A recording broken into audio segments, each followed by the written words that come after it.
Yeah, what's good with it? It's your boy Theo Rucker, On Time Delivery Transport, On Time Delivery Brokerage. Happy Friday, we made it. I'm looking a little rough because I was on the road this whole week. I was out of the office, so I'm just getting in Friday.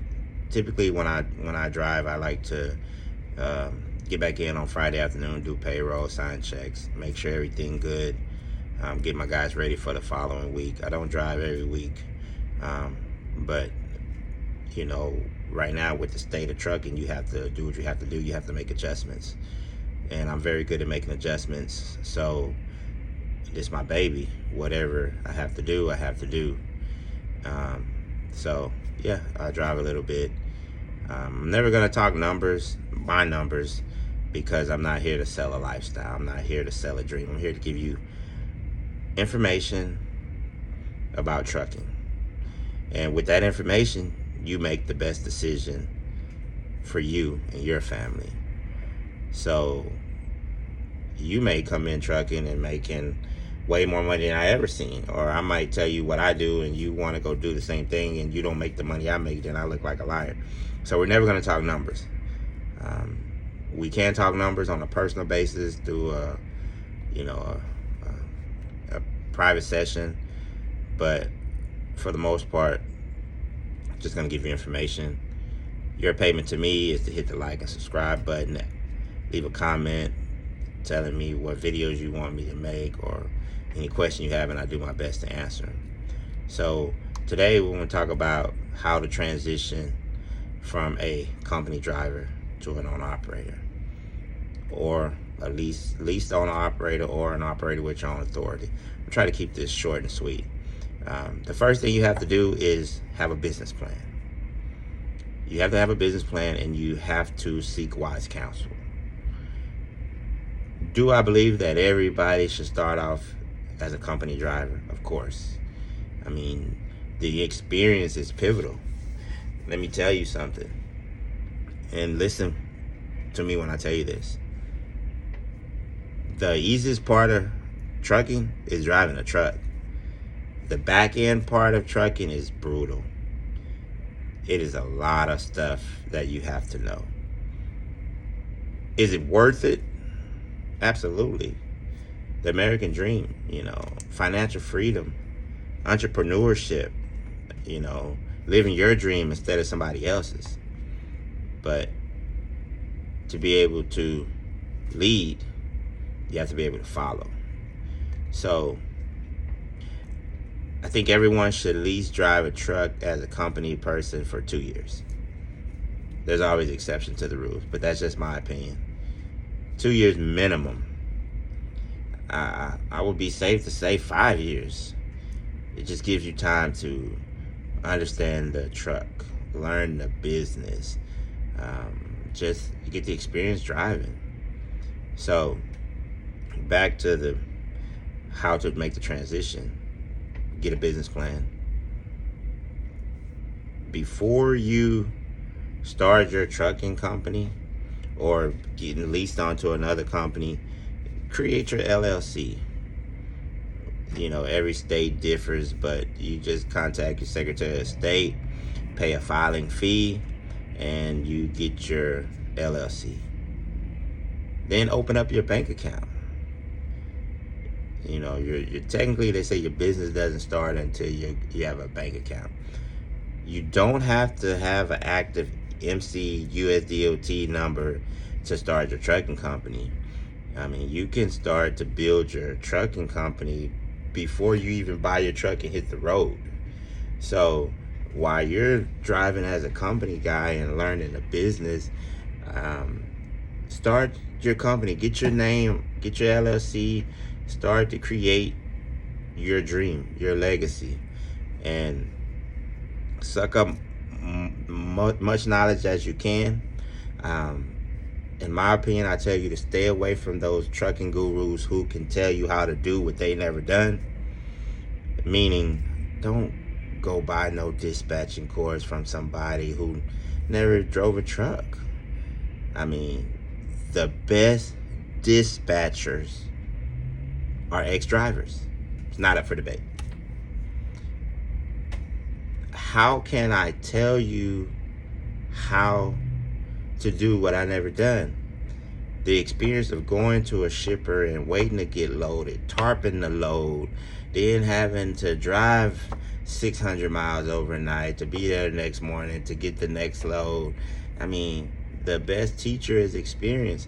Someone who's never drove a truck, can't shift the gear, probably don't even know how many tires on the truck.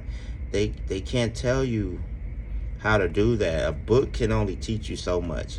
So my first thing would be, don't listen to people who've never done what you want to do. Next thing, as you get your LLC, you got your EIN, you got your Dun & Bradstreet number, you are building your business. You're putting money from your checking account, which you get paid, and you're putting it in your business. And you continue to build your business. There's more in depth, but we're just getting to the basics. All right. Then start looking for a truck. Going into trucking as a first-time owner-operator, do not go and buy no $60,000, $70,000, $80,000 truck because you think that the truck is newer, that you're not going to have problems. All trucks break down.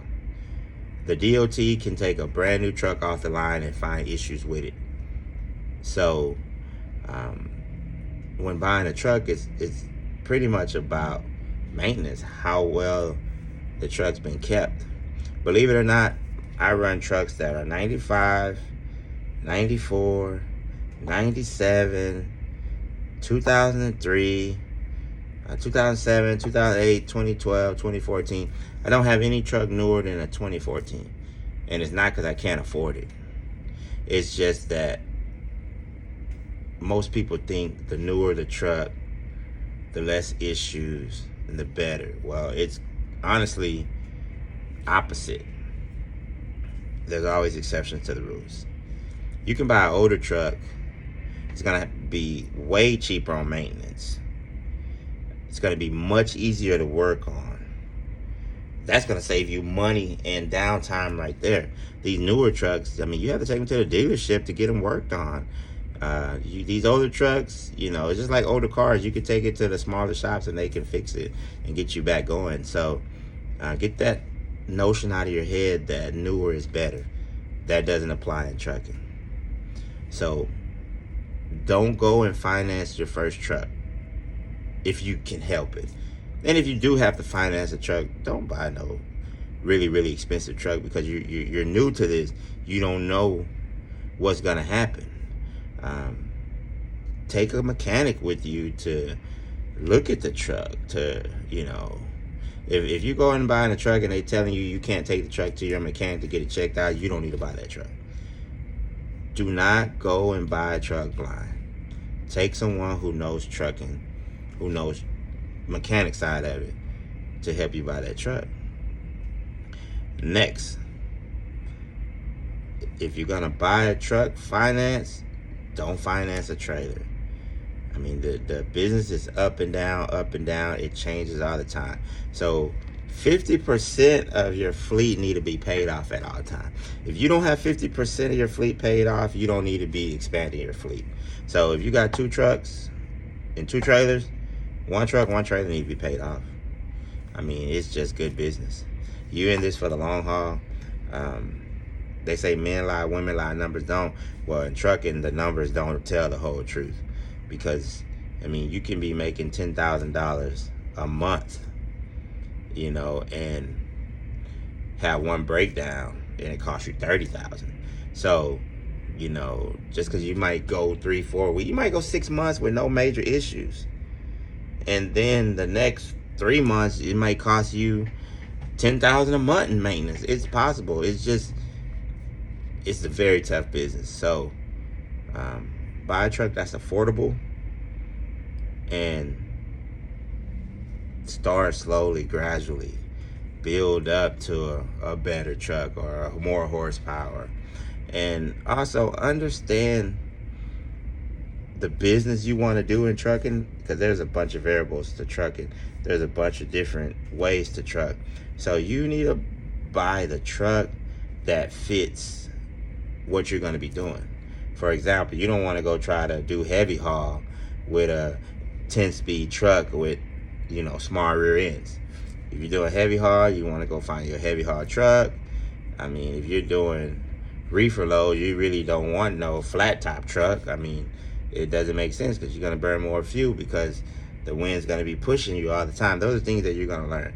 So that's what I mean about get you a business plan before you buy. And just take your time.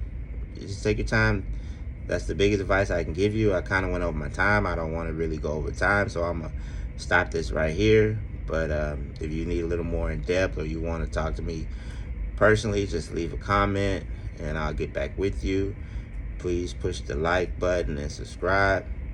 On Time Delivery Transport, not just a name, it's a promise. Until next time.